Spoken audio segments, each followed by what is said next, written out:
ದೇಶ ಕಂಡ ಧೀಮಂತ ನಾಯಕ ಮಲ್ಲಿಕಾರ್ಜುನ ಖರ್ಗೆ ಬಡ ಕುಟುಂಬದಲ್ಲಿ ಹುಟ್ಟಿದ ಅವರು 6 ವರ್ಷದವರಿದ್ದಾಗಲೇ ಸಾವಿನ ಕದ ತಟ್ಟಿ ಮೃತ್ಯುಂಜಯನಂತೆ ಬದುಕಿ ಬಂದ ಬಾಲಕ.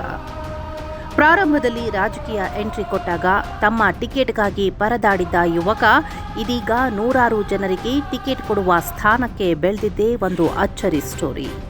ಸಾಮಾನ್ಯ ಕಾರ್ಯಕರ್ತನಾಗಿ ಕಾಂಗ್ರೆಸ್ ಪಕ್ಷ ಸೇರಿದ್ದ ಖರ್ಗೆ ಇದೀಗ ಕಾಂಗ್ರೆಸ್ ಪಕ್ಷದ ಅಧ್ಯಕ್ಷರಾಗಿದ್ದೇ ರೋಚಕ.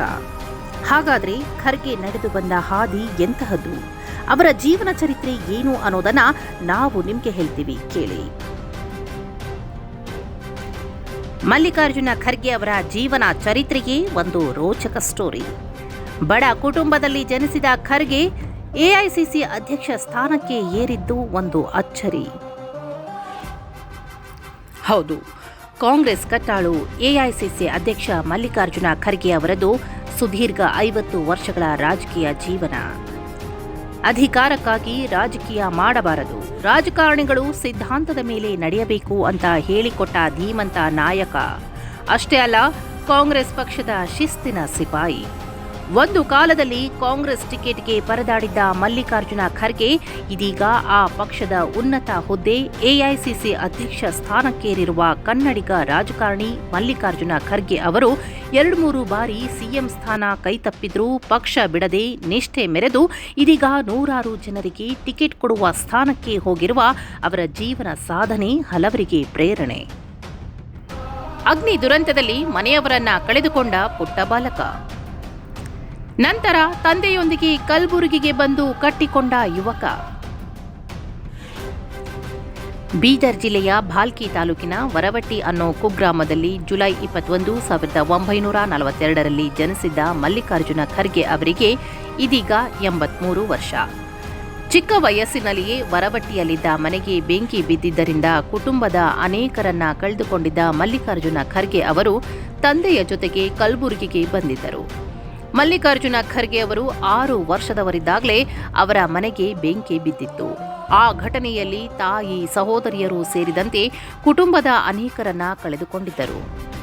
ಹೀಗಾಗಿ ಅವರ ತಂದೆ ವರವಟ್ಟಿಯನ್ನ ಬಿಟ್ಟು ಕಲಬುರಗಿಗೆ ಬಂದು ನೆಲೆಸಿದ್ದರು. ಈ ಘಟನೆಯನ್ನು ಮಲ್ಲಿಕಾರ್ಜುನ ಖರ್ಗೆ ಅವರು ಆಗಾಗ ಸ್ಮರಿಸಿಕೊಳ್ಳುತ್ತಾರೆ.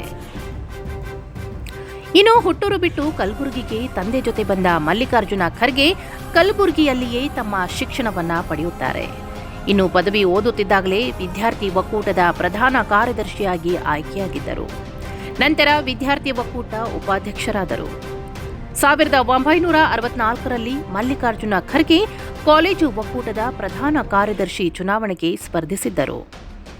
ಕ್ರಿಯಾಶೀಲತೆ, ಸೃಜನಶೀಲ ವ್ಯಕ್ತಿತ್ವದಿಂದ ಮೊದಲನೇ ಗೆಲುವು ಸಾಧಿಸಿದರು. ಆಗ ಆರಂಭವಾಗಿದ್ದು ರಿಯಲ್ ರಾಜಕೀಯ ಜರ್ನಿ. ರಾಜಕೀಯ ಅಂದ್ರೆ ಏನು ಅಂತ ತಿಳಿಸಿಕೊಟ್ಟ ವಕೀಲ್ ಸಾಬ್. ಕಾರ್ಮಿಕನ ಮಗ, ಕಾರ್ಮಿಕರ ಕಾನೂನು ಸಲಹೆಗಾರನಾಗಿ ಕಾರ್ಮಿಕ ಪರ ಹೋರಾಟ. LLB ಪದವಿ ಪಡೆದಿದ್ದ ಮಲ್ಲಿಕಾರ್ಜುನ ಖರ್ಗೆ ಕಲಬುರಗಿ ನಗರದಲ್ಲಿರುವ MSK ಮಿಲ್ ನೌಕರರ ಕಾನೂನು ಸಲಹೆಗಾರರಾಗಿ ಕಾರ್ಮಿಕ ಹಕ್ಕುಗಳಿಗಾಗಿ ಹೋರಾಟ ನಡೆಸಿದ್ದರು. 1969ರಲ್ಲಿ ಕಾಂಗ್ರೆಸ್ ಪಕ್ಷವನ್ನ ಸೇರ್ಪಡೆಗೊಂಡಿದ್ದ ಮಲ್ಲಿಕಾರ್ಜುನ ಖರ್ಗೆ ನಗರ ಕಾಂಗ್ರೆಸ್ ಸಮಿತಿಯ ಅಧ್ಯಕ್ಷರಾಗಿ ಸೇವೆ ಸಲ್ಲಿಸಿದ್ದರು. 1969ರಲ್ಲಿ ಕಾಂಗ್ರೆಸ್ ಪಕ್ಷವನ್ನ ಸೇರ್ಪಡೆಗೊಂಡಿದ್ದ ಮಲ್ಲಿಕಾರ್ಜುನ ಖರ್ಗೆ ಅವರು ಆರಂಭದಲ್ಲಿ ತಾನು ಶಾಸಕನಾಗ್ತೇನೆ ಅಂತ ಅಂದುಕೊಂಡಿರಲಿಲ್ವಂತೆ. ಅವರ ಚಾಣಾಕ್ಷ ರಾಜಕೀಯ ನೀತಿ ಅವರನ್ನ ಈಗ ದೆಹಲಿಯ ಬಹುದೊಡ್ಡ ರಾಜಕೀಯ ಪಟ್ಟಿಗೆ ಸೇರುವಂತೆ ಮಾಡಿದೆ. 1972ರಲ್ಲಿ ಮೊದಲ ಬಾರಿಗೆ ಶಾಸಕರಾಗಿ ಆಯ್ಕೆಯಾದ ಮಲ್ಲಿಕಾರ್ಜುನ ಖರ್ಗೆ 1972ರಲ್ಲಿ ನಡೆದ ವಿಧಾನಸಭೆ ಚುನಾವಣೆಗೆ ಪ್ರಥಮ ಬಾರಿಗೆ ಸ್ಪರ್ಧಿಸಲು ಮುಂದಾಗಿದ್ದರು. ಆದರೆ ಆರಂಭದಲ್ಲಿ ಖರ್ಗೆ ಅವರು ಕಲಬುರಗಿ ಜಿಲ್ಲೆಯ ಸೇಡಂ ಕ್ಷೇತ್ರದಿಂದ ಟಿಕೆಟ್ ಕೇಳಿದ್ದರು. ಸೇಡಂ ಕ್ಷೇತ್ರದಲ್ಲಿ ಸ್ಪರ್ಧಿಸಿದರೆ ಸುಲಭವಾಗಿ ಗೆಲುವು ಸಾಧಿಸಬಹುದು ಅನ್ನೋ ಲೆಕ್ಕಾಚಾರವನ್ನ ಖರ್ಗೆ ಅವರು ಹೊಂದಿದ್ದರು. ಆದರೆ ಅವರಿಗೆ ಸೇಡಂ ಕ್ಷೇತ್ರದ ಬದಲಾಗಿ ಟಿಕೆಟ್ ಸಿಕ್ಕಿದ್ದು ಅಂದಿನ ಕಲಬುರಗಿ ಜಿಲ್ಲೆಯ ಗುರುಮಠಕಲ್ SC ಮೀಸಲು ವಿಧಾನಸಭಾ ಕ್ಷೇತ್ರದಿಂದ. ಅಂದು ದೇವರಾಜ್ ಅರಸು ಅವರು ಯುವಕರಿಗೆ ಮತ್ತು ಹಿಂದುಳಿದ ಜಾತಿಗಳ ಜನರಿಗೆ ಹೆಚ್ಚಿನ ಅವಕಾಶವನ್ನ ನೀಡುವ ಉದ್ದೇಶದಿಂದ ಅನೇಕ ಹೊಸ ಪ್ರತಿಭೆಗಳನ್ನು ಗುರುತಿಸಲು ಮುಂದಾಗಿದ್ದರು. ಆಗ ಅವರ ಕಣ್ಣಿಗೆ ಬಿದ್ದಿದ್ದು ಮಲ್ಲಿಕಾರ್ಜುನ ಖರ್ಗೆ ಮತ್ತು ಧರ್ಮ್ ಸಿಂಗ್. ಹೀಗಾಗಿ ಇಬ್ಬರಿಗೂ ಗುರುತಿಸಿ ಮೊದಲ ಬಾರಿಗೆ ಟಿಕೆಟ್ ನೀಡಲಾಗಿತ್ತು. ಅಲ್ಲಿಂದ ಗೆಲುವಿನ ಹಾದಿ ಹಿಡಿದ ಖರ್ಗೆ ಸೋತಿದ್ದು ಕೇವಲ 1 ಬಾರಿ ಮಾತ್ರ. 12 ಚುನಾವಣೆ, 11 ಗೆಲುವು, ಒಮ್ಮೆ ಸೋಲು. ಲೋಕಸಭೆ ಸದಸ್ಯರಾಗಿ, ಕೇಂದ್ರ ಮಂತ್ರಿಯಾಗಿ, ರಾಜ್ಯಸಭೆ ಸದಸ್ಯರಾದ ಬಳಿಕ ಒಲಿದು ಬಂದ ಎಐಸಿಸಿ ಅಧ್ಯಕ್ಷ ಸ್ಥಾನದ ಪಟ್ಟ. 1972ರಲ್ಲಿ ಅನಿವಾರ್ಯವಾಗಿ ಗುರುಮಟ್ಕಲ್ ಮೀಸಲು ಕ್ಷೇತ್ರದಿಂದ ವಿಧಾನಸಭೆಗೆ ಸ್ಪರ್ಧಿಸಿದ್ದ ಮಲ್ಲಿಕಾರ್ಜುನ ಖರ್ಗೆ ಅವರು ಮೊದಲ ಪ್ರಯತ್ನದಲ್ಲಿಯೇ ಶಾಸಕರಾಗಿ ಆಯ್ಕೆಯಾಗಿದ್ದರು.